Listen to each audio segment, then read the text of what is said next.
काकड़ पाथर जोड़ के मस्जिद लियो बनाए, उस पर जाकर बांग देत क्या बहरा हुआ खुदाए।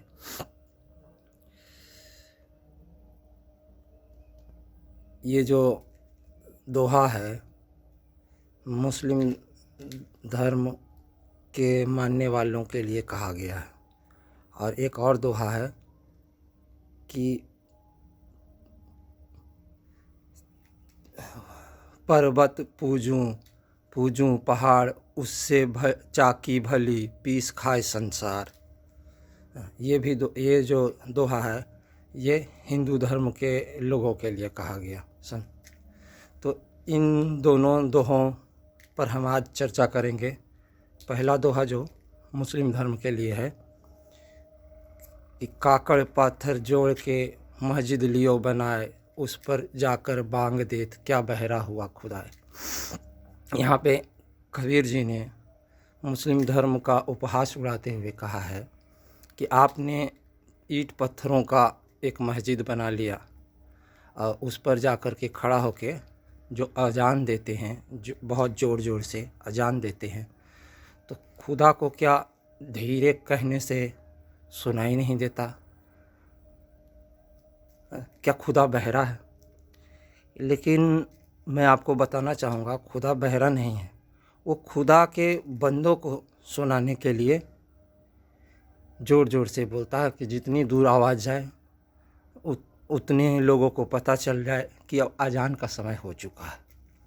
लेकिन इस दोहे का उस समय विरोध हुआ होगा, लेकिन ये दोहा फिर भी चलन में रहा, आज भी है ना।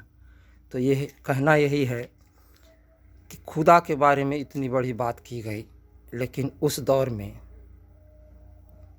कबीर साहब के साथ कोई अप्रिय घटना नहीं घटी। और आज का एक दौर है जब खुदा के पैगंबर के बारे में कहा जा रहा है तो सर तन से जुदा हो रहा है।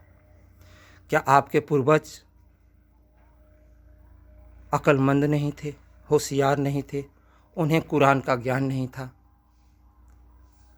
फिर तो मैं मानता हूँ कि आप खुदा से भी ऊपर पैगंबर को मान रहे हैं। जैसे कि पैगंबर कौन? जिसने खुदा का संदेश लोगों तक पहुँचाया। तो हम हिंदुओं में और आप में अंतर ही क्या है? हम भी तो कहते हैं गुरु गोविंदो उखड़े काके लागो पाँव, बलिहारी गुरु आपकी गोविंद यो बताए। हम भी तो गुरु को श्रेष्ठ मानते हैं और कहते हैं कि गुरु के ही ज्ञान के कारण हमें ईश्वर के दर्शन हो पाए। गुरु ने ही हमें वो रास्ता दिखाया जिससे हम ईश्वर की प्राप्ति कर सके, ईश्वर तक पहुंच सके। अब मैं बात करता हूं दूसरे दोहे की, जिसमें वो कहते हैं कि तव मैं पूजूं पहाड़, उससे भल चाकी भई पीस खाए संसार। तो इसमें कबीर जी मूर्ति पूजा का विरोध करते हैं।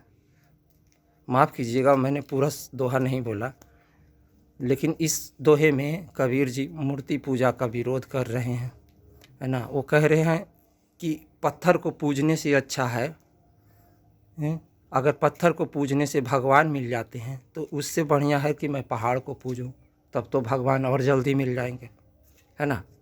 और उससे भी बढ़िया है कि मैं चक्की की पूजा करूं जिसमें आटा पीसकर सारा संसार खा रहा है। अब देखिए, कबीर जी ने तो अपनी जगह सही ही कहा, लेकिन इसमें भी है कि हम पत्थर में